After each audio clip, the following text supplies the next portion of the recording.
Bonjour, c'est Michel, bienvenue sur notre chaîne YouTube.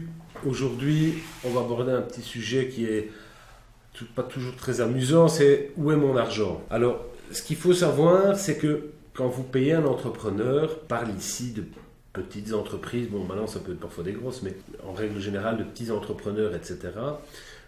Il faut savoir que rares sont les entreprises qui ont des centaines de milliers d'euros devant eux, ou des capitaux suffisants. Souvent, les petites entreprises, elles vont travailler à flux tendu, c'est-à-dire que elles vont avoir un crédit de caisse.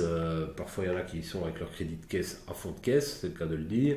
Et donc, en général, j'en ai quand même connu beaucoup, et je le vois parfois chez les marchands de matériaux, où ils doivent payer cash. Pourquoi? Parce qu'ils n'ont pas de ligne de crédit, ou ils n'ont pas d'assurance crédit au niveau des marchands de matériaux, du fait qu'ils n'ont peut-être pas des bons chiffres, etc.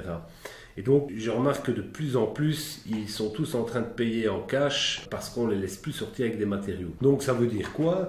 Ça veut dire que je remarque aussi d'une autre manière qu'il y a beaucoup de gens qui payent les entreprises beaucoup trop à l'avance, ou parfois des acomptes qui sont disproportionnés. Alors, l'acompte, il doit servir en règle générale à confirmer le contrat, permettre à l'entrepreneur d'acheter ses premiers matériaux et aussi de lui donner quand même une sécurité vis-à-vis de vous qui va commencer, qui va engager des frais, qu'au moins ses premiers frais sont couverts. Donc il est tout à fait normal de payer un acompte. On verra parfois dans d'autres vidéos quel est le montant de l'acompte à payer. En tout cas, on parle ici de pourcentage en fonction de la nature des travaux, mais je peux vous dire une chose, c'est que dans 90% des cas, quand vous allez payer l'acompte du chantier ou des états d'avancement qui seraient facturés trop tôt dans le chantier, c'est-à-dire que l'entrepreneur a fait pour 10 000 euros de travaux au jour d'aujourd'hui, et vous avez déjà payé un acompte de 10 000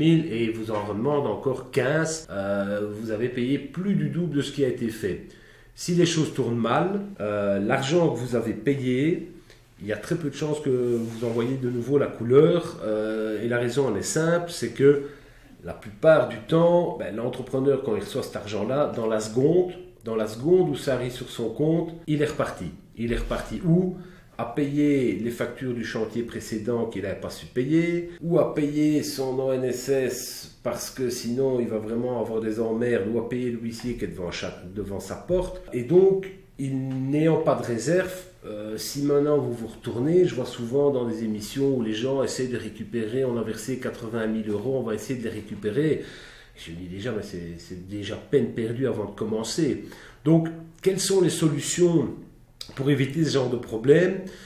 Moi, je vous conseille déjà à chaque fois donc, de bien vous renseigner à qui vous allez confier votre argent.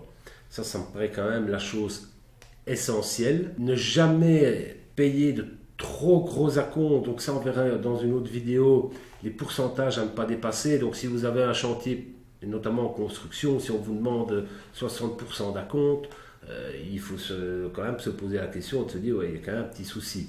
Voilà, on est plus dans des ordres de grandeur de 30%, 20%, ça dépend du montant des travaux. Évidemment, si vous faites des travaux pour 3 millions d'euros, c'est sûr qu'un acompte de 30%, c'est énorme. Donc ici, on parle dans des rénovations normales. Vérifiez aussi chaque fois que vous allez devoir payer l'entrepreneur, c'est-à-dire des états d'avancement qui vous rentrera une facture, veillez quand même que ça corresponde à une réalité, que ça ne soit pas disproportionné. Alors, il faut aussi essayer d'éviter de céder. Je sais bien qu'il y a parfois ce genre de chantage. Oui, mais enfin, si vous ne me donnez pas d'argent, moi je ne sais plus continuer. Bon, là, on verra aussi un peu comment gérer ça de manière précise. Mais si vous cédez, vous prenez quand même un risque de ne pas revoir votre argent, parce que c'est déjà un signal qui est clair, c'est l'entrepreneur est comme ça, s'il y a le moins de problèmes, c'est terminé, ça sera la faillite. Donc voilà, donc assurez-vous quand même de travailler avec des gens qui ont quand même un minimum de moyens.